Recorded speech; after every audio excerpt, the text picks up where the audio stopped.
Hi, my name is Stephen McHugh. I'm a clinical assistant professor in the Department of Anesthesiology at the University of Pittsburgh. I'm also part of the Cardiac Anesthesia Division, and this lecture is going to be Respiratory System Part 1. I have no disclosures to make.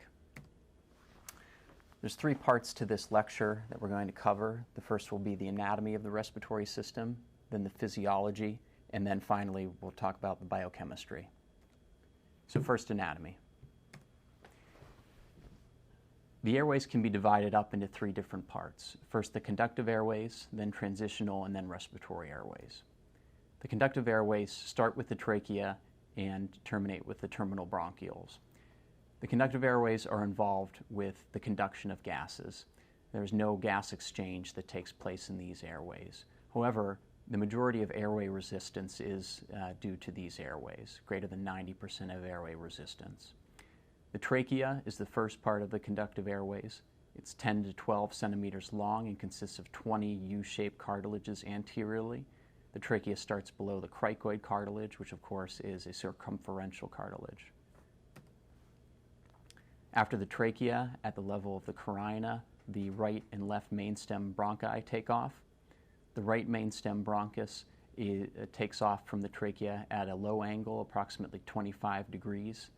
And because of this, if an item is aspirated while someone is standing, gravity tends to pull that aspirated object into the right mainstem bronchus. The left mainstem bronchus takes off at a greater angle, and so an aspirated object is less likely to go into the left mainstem bronchus.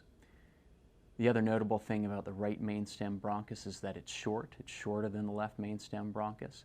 This is because the right upper lobe bronchus takes off relatively soon after the start of the right mainstem bronchus. However, in about 2 to 3% of adults, it is normal for the right upper lobe bronchus to actually take off from the trachea, and this can complicate matters when you're trying to do single lung ventilation. The next part of the conductive airways are the bronchioles. They're approximately 1 millimeter in diameter, and the bronchioles do not have any cartilage. Next, we move to the transitional airways. The transitional airways are the respiratory bronchioles down to the alveolar ducts. The transitional airways, like the conductive airways, are involved primarily with gas transport. However, at the level of the alveolar ducts, some gas exchange does start to take place. Finally, the respiratory airways are the final part of the airways. They comprise the alveolar ducts to the alveolar sacs, and this is where gas exchange takes place. In a normal healthy adult, there's approximately 70 square meters of gas exchange surface at the level of the respiratory airways, a very large area of gas exchange so that CO2 and oxygen can be exchanged between the alveoli and the capillaries in the lungs. Now we'll move on to the circulation of the lungs. The circulation in the lungs is two-part. The pulmonary circulation is what we typically think of when we think of blood flow within the lungs. And the pulmonary circulation consists of mixed venous blood coming from the right side of the heart through the pulmonary artery into the lungs, and then out to the pulmonary veins, the left side of the heart, and the systemic circulation. Pulmonary circulation takes part in gas exchange. This is where CO2 is delivered to the alveoli to be exhaled, and oxygen is picked up by this blood to be delivered to the rest of the body. The pulmonary circulation also does perfuse the alveolar parenchyma. However, the pulmonary circulation can't perfuse all of the tissue and structures in the lungs, and this is why there's a second circulation, the bronchial circulation. The bronchial circulation comes from the arterial circulation, like the other arterial beds in the body, and the bronchial circulation perfuses the conducting airways and pulmonary blood vessels that can't be adequately perfused from the pulmonary circulation itself. After perfusing these structures, the blood in the bronchial circulation has delivered oxygen and picked up carbon dioxide, but it does then flow into the pulmonary circulation, and this results in some amount of shunt. This bronchial blood, again, has given up its oxygen, it's low in oxygen, and when it meets up into the pulmonary veins, it's mixing in with blood flow that has just gone through or gone by the alveoli and has delivered CO2 and picked up oxygen.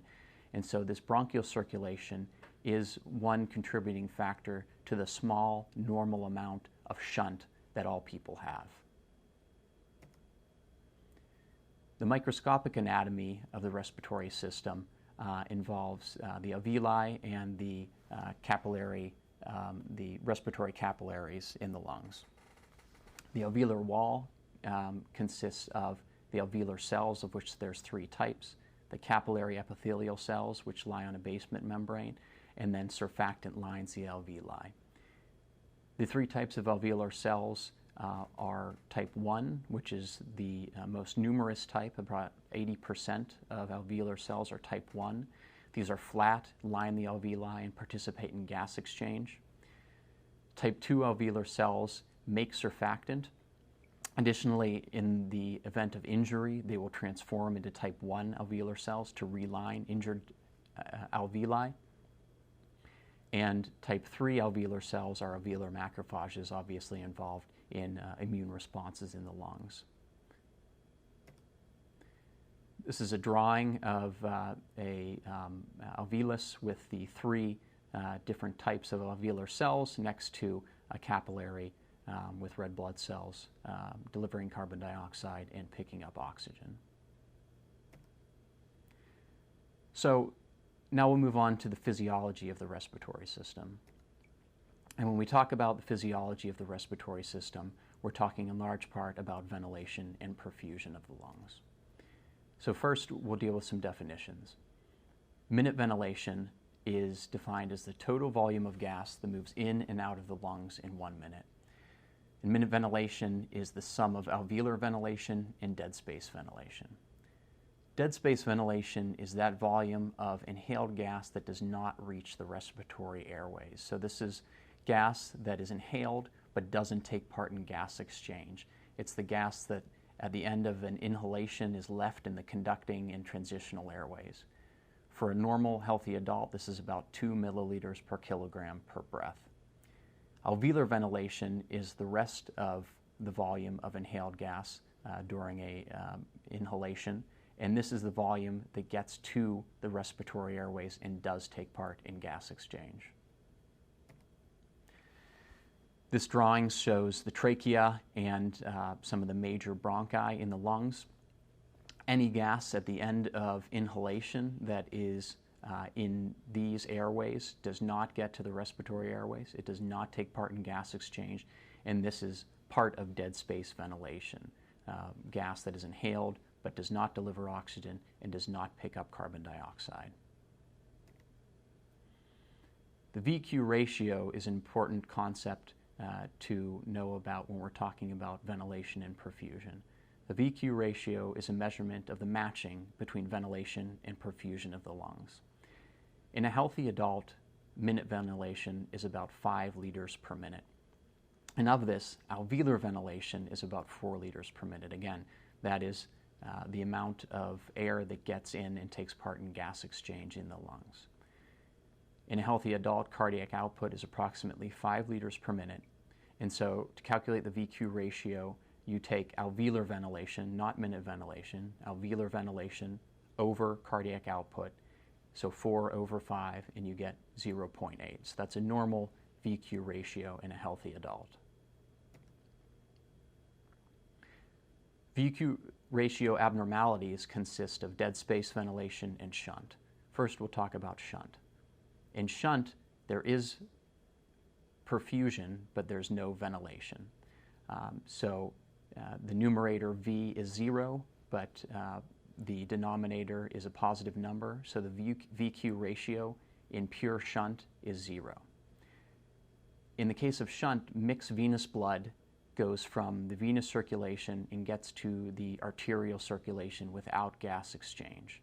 This results in a reduction of PaO2 because this blood from the venous circulation that's low in oxygen is diluting the high oxygen blood in the arterial circulation. Shunt can occur due to non-ventilated or underventilated lung sections. And shunt can occur from intercardiac sources as well. For instance, an atrial or ventricular septal defect with right to left flow. When shunt occurs in the lungs, this can occur from pathologies such as a lobar pneumonia, when all of the alveoli in that lobe of the lungs is socked in with pus, and there's no ventilation occurring in those areas, but yet perfusion continues. Any blood flow that goes through that portion of the lungs will not participate in gas exchange and will get to the arterial side of the circulation still with high carbon dioxide content and low oxygen content. As I mentioned previously, it is normal for adults to have some amount of shunt. Normally this is about 2 to 5% of cardiac output. The bronchial circulation is one contributor to this. The pleural and Thebesian veins also contribute to this normal amount of shunt.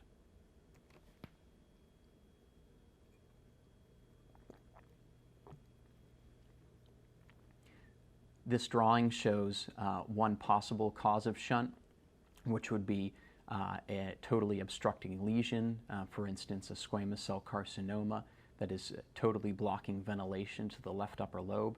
No ventilation is occurring in this area, but perfusion continues, and so all the blood flow through that area will not participate in gas exchange. When we're talking about shunt, it's also important to talk about the AA gradient. The AA gradient is the difference between the alveolar and arterial oxygen concentrations.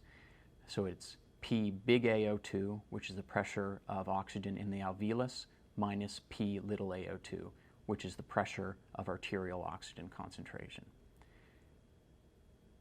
P big AO2 is calculated by knowing the fraction of inspired oxygen, the pressure of water in the respiratory system, as well as atmospheric pressure, and the pressure of arterial carbon dioxide. And as shunt increases, the AA gradient increases as well. The reason for this is as shunt increases, more low oxygen content blood is getting to the arterial circulation. This lowers P little AO2 and results in a larger AA gradient for any given alveolar oxygen pressure. The shunt fraction is another method of looking at the amount of shunt occurring in a patient. The shunt fraction is a QSP, which is blood flow through the shunt compartment over total pulmonary blood flow. And to calculate this, you need to know the oxygen content at the end capillary level, in the arteries, and the mixed venous oxygen content. Now, the other VQ ratio abnormality that you can have is dead space ventilation, and this is the opposite of shunt. In dead space ventilation, there is ventilation, but there is not perfusion, because in this equation, there is no perfusion, so the denominator is 0. The VQ ratio for pure dead space ventilation is infinite. In this case, gas is inhaled into the lungs or into lung sections, but does not take part in gas exchange because there's no blood flow in these areas. So there's no blood to bring carbon dioxide or to pick up oxygen. Dead space ventilation results in the difference between the PaCO2 and end-tidal CO2 measurements. For instance, if you send an arterial blood gas and look at the end-tidal CO2 at the moment you draw that gas, the PaCO2 is always higher than that measured in a patient under general anesthesia by measurement of the end-tidal CO2 that they exhale. The reason for this is because the gas that is coming at the end of that tidal volume that is full of carbon dioxide is diluted by dead space gas. That's gas that did not pick up carbon dioxide. It has the same amount of carbon dioxide as the atmospheric air, which is low, and so that carbon dioxide concentration is reduced and results in a gradient between those two values. Things that can cause increased dead space ventilation include an acute pulmonary embolus, where blood flow to a part of the lungs is totally occluded, but yet when the patient inhales, gas still goes into that area of the lungs. COPD results in chronic increase in dead space ventilation and increased PaCO2. And finally, decreased cardiac output in the event of cardiogenic shock or cardiac arrest also results in increased dead space ventilation. This drawing demonstrates someone who would have an acute pulmonary embolus blocking all blood flow to the right upper lobe. Ventilation continues into that right upper lobe, but there's no perfusion, and so that is dead space ventilation in that area of the lungs. The dead space to tidal volume ratio is another way of evaluating dead space ventilation, and it simply compares the amount of dead space ventilation as compared to the whole tidal volume. In a healthy, spontaneously breathing patient, this ratio is approximately 1/3. However, when you induce positive pressure ventilation, dead space ventilation increases. When you induce positive pressure ventilation, this ratio increases to approximately 0.5. And this is important to remember when you are inducing general anesthesia with endotracheal intubation and mechanical ventilation, that the minute ventilation of these patients may need to be increased to increase their alveolar ventilation back to normal and to maintain the same PaCO2. Finally, an imaging modality that looks at ventilation and perfusion together is the VQ scan. Traditionally, this was used to diagnose acute pulmonary emboli. The way this scan works is by measuring ventilation with inhaled radioactive tracer. Areas that show this tracer are areas that are being ventilated appropriately. If there's an area of the lung that does not show this tracer once inhaled, that area is not being ventilated. For perfusion, there is an intravenous injection of a radioactive tracer, and again, areas that show that tracer are being perfused, areas that do not show that tracer are not being perfused. When you compare the ventilation scan and the perfusion scan, you can see if these areas match up, which they should in a healthy patient. For a patient with an acute pulmonary embolus, if they have ventilation as shown by the inhaled radioactive tracer, but no perfusion in an area of the lung, that's suggestive of a pulmonary embolus blocking perfusion to that area of the lung. So finally, we'll deal with the biochemistry of the respiratory system. And a major part of the biochemistry of the respiratory system is devoted to acid-base regulation. When we talk about acid-base regulation, however, the respiratory system is not the only system involved with this. There is renal compensation for acid-base changes, as well as buffer systems which help to mitigate any change in pH. So first we'll talk about buffer systems. A buffer is a weak acid in its conjugate base or a weak base in its conjugate acid. And a buffer acts to accept or donate protons when exposed to a strong acid or a strong base. By minimizing the change in hydrogen ion concentration, buffers minimize the change in pH. And buffers are most effective when the pH in which they're working is near the native pK of that buffer system. The most important extracellular buffer in the human body is the bicarbonate buffer system. Now, as you'll notice, the pK of the bicarbonate system is 6.1, which is significantly lower than normal blood pH in a healthy adult, which is 7.4. Despite this, bicarbonate is present in very large volumes, and that makes it the most important extracellular buffer. When water and carbon dioxide come together, they make carbonic acid, which then quickly dissociates into a hydrogen ion and the bicarbonate ion. The second most important extracellular buffer is the hemoglobin buffer system. Histidine moieties on the hemoglobin molecule allow this buffering ability, and hemoglobin can buffer carbon dioxide as well as non-volatile acids. And even though hemoglobin is contained within red blood cells, it acts to buffer extracellular pH changes. Buffer systems, as I mentioned, act immediately to help mitigate changes in pH when there are acids or bases that come into the human body. Respiratory compensation by the respiratory system also acts fairly quickly, within minutes. Respiratory compensation to pH changes is mediated by the brainstem and carotid body chemoreceptors, which measure pH in the blood and make appropriate responses to minute ventilation. and respiratory compensation is better able to compensate for a metabolic acidosis than an alkalosis. The reason for this is that the respiratory response to a metabolic alkalosis is a respiratory acidosis. To achieve this, minute ventilation decreases so that carbon dioxide is held onto. The problem with this is when minute ventilation increases significantly, hypoxia begins to develop and blocks any further reduction in minute ventilation. Renal compensation does not take full effect for hours or days. And renal compensation for pH changes is achieved by altering the amount of bicarbonate reabsorbed and altering the amount of hydrogen ions eliminated as titratable acids or ammonium. When an acidosis occurs, multiple things happen in the body. Hyperkalemia results. There's a right shift of the oxygen-hemoglobin dissociation curve. Acidosis increases the risk of cardiac dysrhythmias. It causes a decreased response to catecholamines. Myocardial depression develops. There's increased pulmonary vascular resistance, decreased systemic vascular resistance.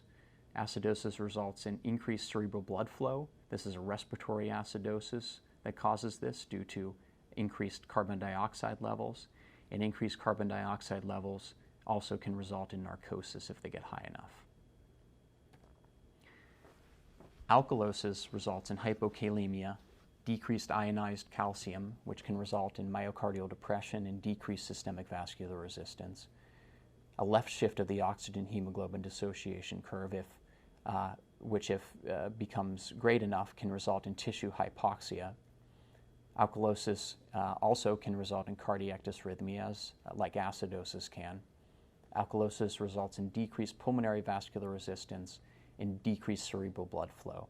And decreased cerebral blood flow would be in the case of a respiratory acidosis, again, due to changes in PaCO2. Now, another way of thinking about acid-base chemistry and changes in pH in the body is via the concept of the strong ion difference. The strong ion difference is calculated as the sum of the strong cations in the blood minus the sum of the strong anions. The normal value of the strong ion difference is approximately 40. And it's important to note that there isn't actually a difference between cations and anions because the body maintains electroneutrality. There is a perceived difference or a calculated difference because this difference is due to unmeasured weak anions that are not part of this equation. Anions such as bicarbonate, albumin, and phosphate make up these unmeasured weak anions. As the strong ion difference increases, the pH goes up.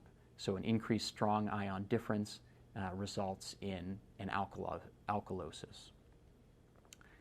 The strong ion difference is attractive in some ways because rather than simply being descriptive, it works to explain the reasons behind pH changes. So let's talk about arterial blood gas abnormalities. pH changes in ABG abnormalities due to a respiratory source or due to an excess or scarcity of carbon dioxide. Acutely, for every 10 millimeter mercury change in PaCO2, there's a pH change of 0.08. If these changes persist and become chronic changes, then renal compensation takes place and reduces the change in pH. So for a chronic change, there's only a 0.03 change in pH for every 10 millimeter mercury change in PaCO2. A respiratory acidosis is defined as a pH less than 7.35 and a PaCO2 greater than or equal to 45 millimeters mercury. A respiratory acidosis is due to inadequate removal of CO2. Either a normal amount of CO2 is being produced and there's inadequate minute ventilation to exhale it and eliminate it, or there's a lot of CO2 being produced, an abnormally high amount, and there's a relative inadequacy of minute ventilation. Circumstances where there's increased carbon dioxide production include burn patients who have increased metabolic rates, and also patients classically who have malignant hyperthermia and increased metabolic rate producing increased carbon dioxide. Patients who have respiratory acidosis due to low minute ventilation are patients with COPD who retain CO2 for this reason, or, as often happens, a patient under general anesthesia with paralytic medication on board who has an iatrogenic increase in CO2 due to an inadequately low minute ventilation being programmed into the mechanical ventilator. A respiratory acidosis is compensated for by a metabolic alkalosis. A respiratory alkalosis is defined as a pH greater than 7.45 and the PaCO2 less than or equal to 35 millimeters mercury. And a respiratory alkalosis is due to excessive removal of CO2, due sometimes to pain and anxiety when a patient hyperventilates. Hypoxia results in increased minute ventilation in order to get more oxygen into the blood. When minute ventilation increases, CO2 is removed at a higher rate and can result in a respiratory alkalosis. And central nervous system disease can also cause an increased rate in minute ventilation that's inappropriate. A respiratory alkalosis is compensated for by a metabolic acidosis. Metabolic sources of abnormalities in pH are due to an excess or scarcity of bicarbonate. A metabolic acidosis is defined as a pH less than 7.35 and bicarbonate concentration less than 21 milliequivalents per liter. And a metabolic acidosis is due to a relative scarcity of bicarbonate ions. When looking at a metabolic acidosis, it's helpful to categorize it in one of two ways, and that's by looking at the anion gap that exists. There are two types of metabolic acidoses, those with an elevated anion gap and those with a normal anion gap. The anion gap is calculated by subtracting the sum of chloride and bicarbonate concentrations from sodium ion concentration in the blood. A normal anion gap is less than 13 milliequivalents per liter. In patients who have hypoalbuminemia due to chronic infection or malnutrition, however, their albumin concentration needs to be taken into consideration when calculating what their normal anion gap should be. When albumin decreases by 1 gram per deciliter, the normal upper limit of the anion gap decreases by 2.5 milliequivalents per liter.